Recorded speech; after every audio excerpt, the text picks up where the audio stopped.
جائے، یہ بہترین فتاوہ بن جائے گا اس دور کا، آپ کو بتا رہا ہوں۔ ابھی تو وہ منتشر ہے نا، کیونکہ حضرت کو موقع ملا، ایک مسئلہ آیا، آپ نے فوراً لکھ دیا، حوالے موجود ہیں، دلائل موجود، سب کچھ ہے۔ اب یہ ذمہ داری ان کے تلامذہ کی بھی ہے، ان کے صاحبزادوں کی بھی ہے، ان کے معتقدین کی بھی ہے، ان کے خلفاء کی بھی ہے،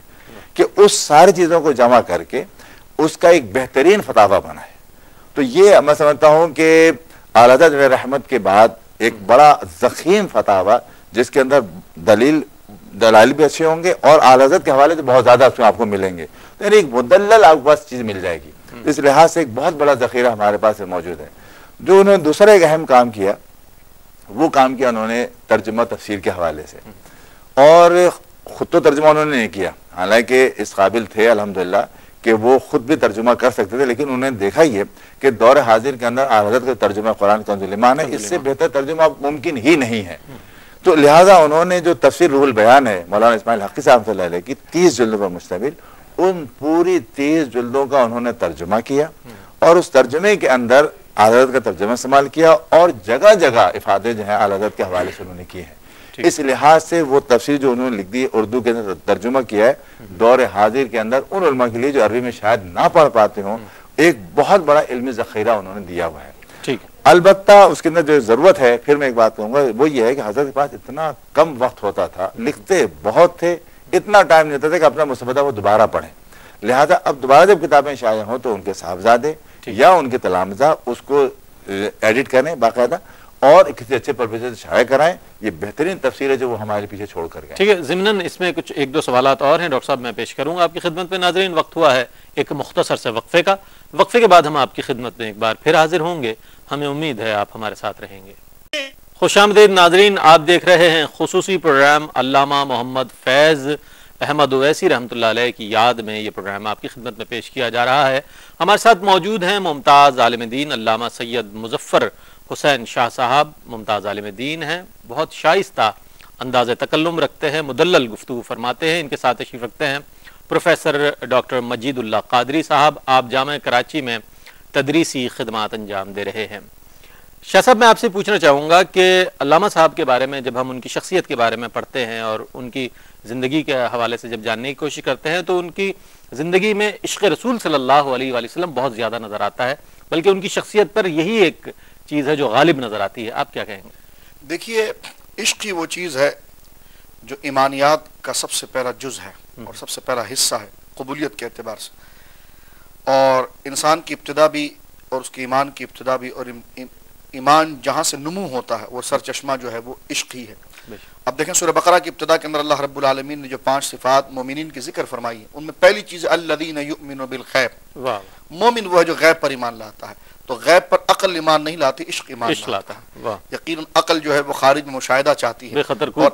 بالکل اسی طرح، اور عشق جو ہے کہ وہ اپنے محسن پر اور اپنے مقتدا پر اس قدر اعتماد کرتا ہے کہ وہ جو کہے قبول کر لیتا ہے۔ جس طرح حضرت خزیمہ بن ثابت رضی اللہ تعالیٰ نے کہا کہ حضور، یہ اس گواہی کے وقت میں تو نہیں تھا، لیکن اس لیے میں گواہی دے رہا ہوں کہ آپ کے کہنے پر تو میں نے اللہ رب العالمین کو ایک مانا ہے۔ تو یہ عشق ہے جو آداب سکھاتا ہے۔ جب عشق آتا ہے تو آداب خود بخود پیدا ہو جاتے ہیں، اور یقیناً عشق اس لیے بھی ضروری ہے کہ انسان کی تربیت کے حوالے سے، دیکھیں سید عالم صلی اللہ علیہ وسلم نے کبھی نہیں کہا کہ میرے وضو کے پانی کو تم سماننا،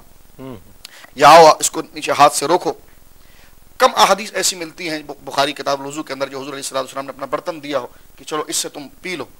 لیکن اکثر جو صحابہ کرام نے اس کو تواتر کے ساتھ کیا تو وہ عشق ہے جو آداب خود ہی سکھا دیتا ہے، وہ محبت کے انداز خود ہی سکھا دیتا ہے۔ صحابہ کرام علیہ رضوان دیکھیں کہ عشق رسول تھا، اس لیے وہ تمام چیزیں کردار میں آ گئی۔ حضور کی شخصیت مبارک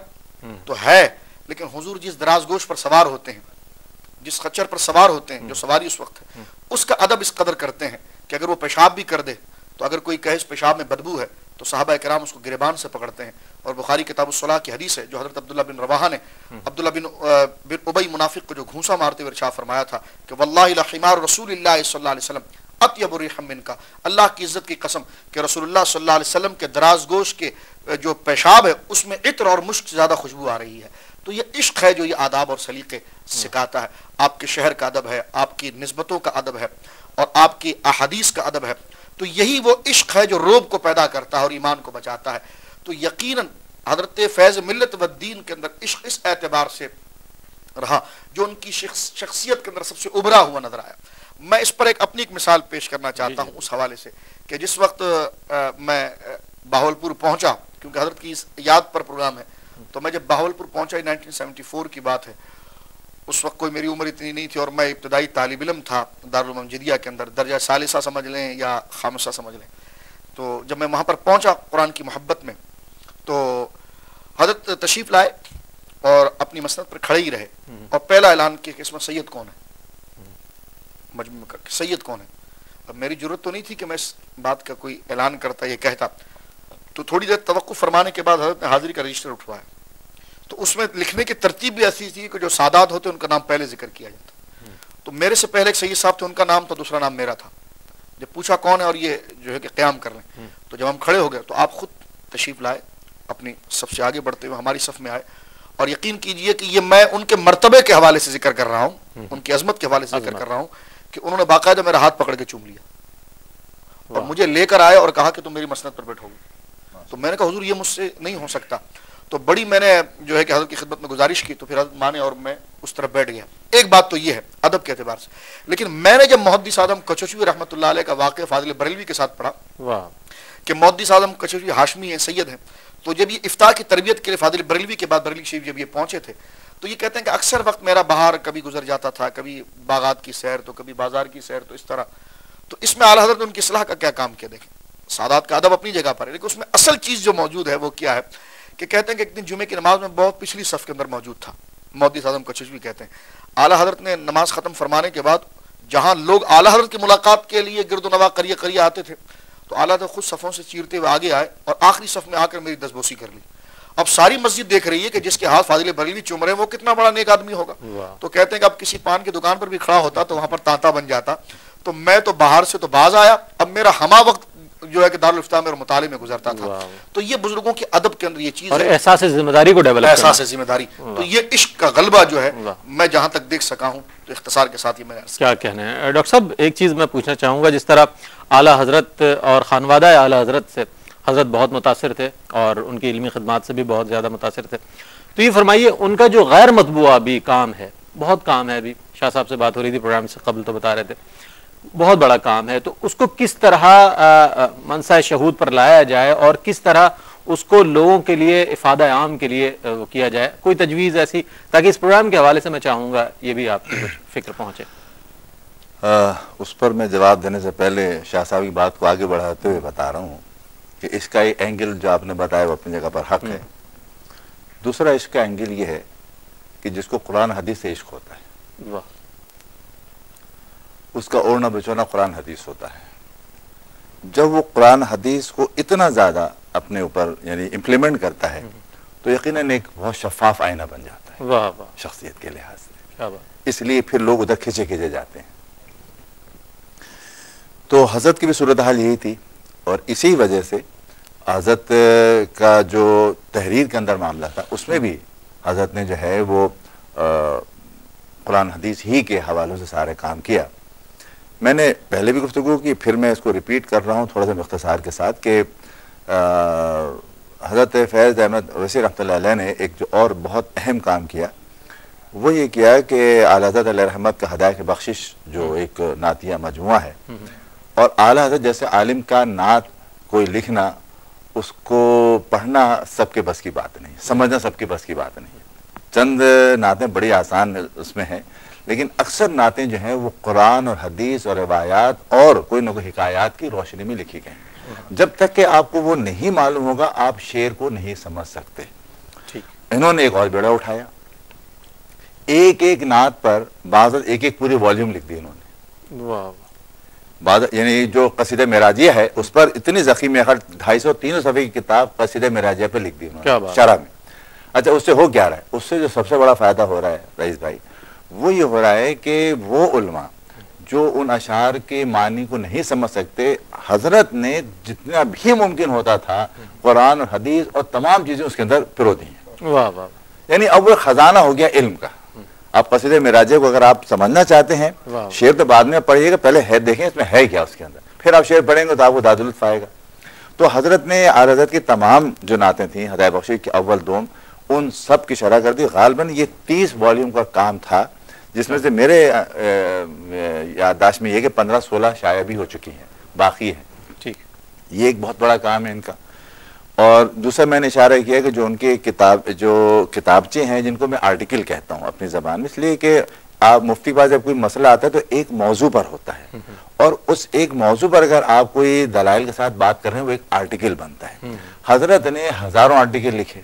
یہ بن گئی فقہ کی ایک بہترین کتاب. لہذا میں یہ سمجھتا ہوں کہ ہونا یہ چاہیے کہ حضرت کے جو تلامذہ ہیں بالخصوص اور ان کے جو اور خلفاء ہیں وہ حضرت کے کام کو سنبھالیں اور ایک اکیڈمی بنائیں، اور اکیڈمی بنانے کے بعد اس کے اندر 2-4 اچھے علماء جو ان کے شاگرد میں ہوں وہ اس میں رکھیں، کیونکہ ان کی بات کو بھی سمجھ سکتے ہیں زیادہ بہتر. اس کے بعد ان ساری چیزوں کو ایڈٹ کر کے سامنے لایا جائے.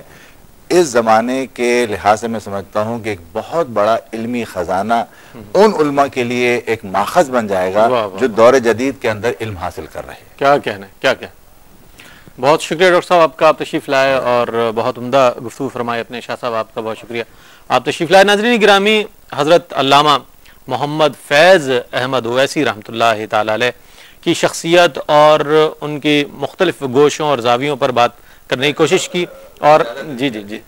کہ حضرت کے ماشاءاللہ 4 صاحبزادے تھے جس میں ایک انتقال ہوا، لیکن 3 جو ہیں ابھی عالم ہیں ماشاءاللہ، اور تینوں جو ہیں اس مدرسے کو مطلب فروغ دے رہے ہیں، اور یقیناً وہ اپنے والد صاحب کے کام کو آگے بڑھا رہے ہیں. تینوں عالم ہیں ماشاءاللہ. یہ بڑا اچھی بات ہے کہ انہوں نے اپنے بچوں کو عالم دین بنایا ہوا ہے. امید کرتا ہوں کہ انشاءاللہ تعالی ان کی اولاد جو ہے سلسلے کو آگے بڑھائے انشاءاللہ. اور جب ہم پوری گفتگو کو سمیٹتے ہیں تو یہ معلوم ہوتا ہے کہ علامہ محمد فیض احمد اویسی رحمۃ اللہ تعالی علیہ نے اپنی پوری زندگی سنت نبوی صلی اللہ علیہ وآلہ وسلم کے مطابق گزاری، قرآن کریم کے درس کو عام کیا، رسول کریم صلی اللہ علیہ وآلہ وسلم سے خود بھی عشق کیا اور لوگوں کو بھی اس کی تعلیم دی، اور قرآن سے لوگوں کو قریب کیا، تعلیمات قرآن سے لوگوں کو قریب کیا. اور یہی میں سمجھتا ہوں اہل اللہ کی اور علماء حق کی نشانیوں میں سے ایک نشانی ہے. ناظرین گرامی، منظوم ہدیہ عقیدت پیش کیا ہے مہر وجدانی صاحب، ممتاز شاعر، ان کا کلام منظوم ہدیہ عقیدت میں پیش کر رہا ہوں. نقیب اہل سنت تھے محمد فیض احمد، نقیب اہل سنت تھے محمد فیض احمد، سراپا علم و حکمت تھے محمد فیض احمد، محقق تھے مفسر تھے علوم دینیا کے، محقق تھے مفسر تھے علوم دینیا کے، زے سرتا پا شریعت تھے محمد فیض احمد، مقلد تھے امام احمد رضا کے، مقلد تھے امام احمد رضا کے، انہی کا عکس سیرت تھے محمد فیض احمد، انہی کا عکس سیرت تھے محمد فیض احمد. ہماری گفتگو بھی انہوں نے ماشاءاللہ سمیٹ دیا. فقیہ و مفتی و عالم محدث، فقیہ و مفتی و عالم محدث، جہان علم و حکمت تھے محمد فیض احمد، جہان علم و حکمت تھے محمد فیض احمد. طریقت اور شریعت ہم عنا تھی، طریقت اور شریعت ہم عنا تھی، ضیائے مہر سیرت تھے محمد فیض احمد، ضیائے مہر سیرت تھے محمد فیض احمد. ناظرین، ہم اس کے ساتھ ہی اپنے میزبان رئیس احمد کو اجازت دیجیے. اللہ حافظ.